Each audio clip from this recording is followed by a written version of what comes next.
आज ही Doubtnut app download करें। Doubtnut पर अपने सभी गणित, रसायन विज्ञान, भौतिक विज्ञान और जीव विज्ञान के डाउट्स का करो सफाया। बस प्रश्न की फोटो खींचो, एक ही प्रश्न को क्रॉप करो और तुरंत वीडियो सोल्यूशन पाओ। अभी डाउनलोड करें। हेलो एवरीवन, आज का हमारा क्वेश्चन है एक पारिस्थितिकी तंत्र जो सरलतम रूप से नष्ट किया जा सकता है परंतु नष्ट करने वाले कारक को पुनः हटाने पर अपनी पूर्ववर्ती स्थिति में लौट आता है। इसमें है हमारे पास 4 ऑप्शन दिए गए हैं। सबसे पहले है निम्न स्थिरता और उच्च प्रत्यास्थता, ठीक है। दूसरा है उच्च स्थिरता व निम्न प्रत्यास्थता। तीसरा है उच्च स्थिरता तथा उच्च प्रत्यास्थता।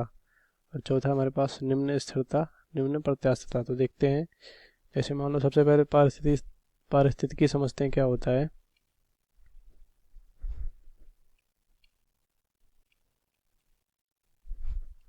पारिस्थितिक तंत्र, ठीक। पारिस्थितिक तंत्र का मतलब होता है जहां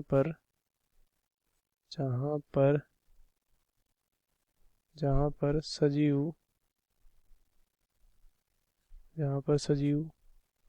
और निर्जीव घटक आपस में संबंध रखते हैं, उसे कहते हैं पारिस्थितिकी तंत्र, ठीक है। जहाँ पर मतलब वातावरण में सजीव और निर्जीव जहाँ पर भी आपस में संबंध रखते हैं उसे कहते हैं पारिस्थितिकी तंत्र। जैसे उदाहरण के लिए हम लेते हैं घास का पारिस्थितिक तंत्र। किसका? घास का। तो मान लो यहाँ पे जैसे, ठीक है, घास का पारिस्थितिक तंत्र हुआ तो जैसे मान लो यहाँ पे सूखा पड़ गया, ठीक है। क्या पड़ गया? सूखा पड़ गया, ठीक।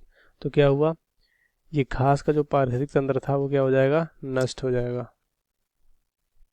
तो यहाँ पे जो बारिश है यानी पानी है वो क्या हो गया? कारक हो गया, ठीक है। किसके लिए? घास के लिए। क्या हो गया? पानी। उसके बाद क्या हुआ?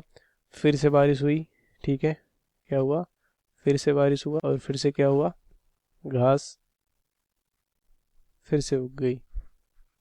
तो ये हो गया हमारा इसका उदाहरण इस क्वेश्चन का। जैसे देखो, बोला गया है एक पारिस्थितिक तंत्र जो सरलतम रूप से नष्ट किया जा सकता है परंतु नष्ट करने वाले कारक को पुनः हटाने पर अपनी पूर्ववर्ती स्थिति में लौट आता है। तो सबसे पहले यहाँ फैक्टर था क्या? यहाँ पे सूखा था, मतलब पानी ना होना, ठीक है। इससे क्या हुआ? नष्ट हो गया।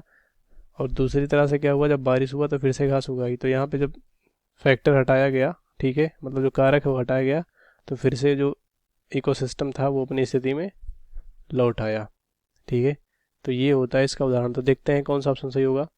देखो, सबसे पहले निम्न स्थिरता, तो ये और उच्च प्रत्यास्थता, इसका मतलब यही सही है क्योंकि जब निम्न स्थिरता होगा, ठीक है, तभी वो क्या होगा? नष्ट होगा। और हाई इलास्टिसिटी होगी यानी उच्च प्रत्यास्थता होगा तभी वो रिटर्न लौटेगा, क्योंकि प्रत्यास्थता का मतलब होता है, ठीक है, फिर से लौटना, ये मतलब होता है। तो पहला ऑप्शन हमारा क्या हो जाएगा? राइट हो जाएगा। दूसरा है उच्च स्थिरता निम्न प्रत्यास्थता। तो अगर ये उच्च है तो नष्ट ही नहीं होगा और निम्न है तो रिटर्न आएगा ही नहीं, तो ये गलत हो जाएगा। दूसरा है उच्च स्थिरता निम्न प्रत्यास्थता, ये भी गलत हो जाएगा। तीसरा हमारे पास निम्न और निम्न, तो दोनों निम्न नहीं होगा, ये भी गलत हो जाएगा। राइट ऑप्शन फर्स्ट होगा, सेकंड थर्ड फोर्थ गलत हो जाएगा। कक्षा 6ठी से 12वीं से लेकर नीट, IIT, JEE वो एडवांस के लेवल तक 1 करोड़ से ज्यादा छात्रों का भरोसा। आज ही डाउनलोड करें डाउटनेट ऐप या व्हाट्सएप करें अपने सारे डाउट्स 8400 400 400 पर।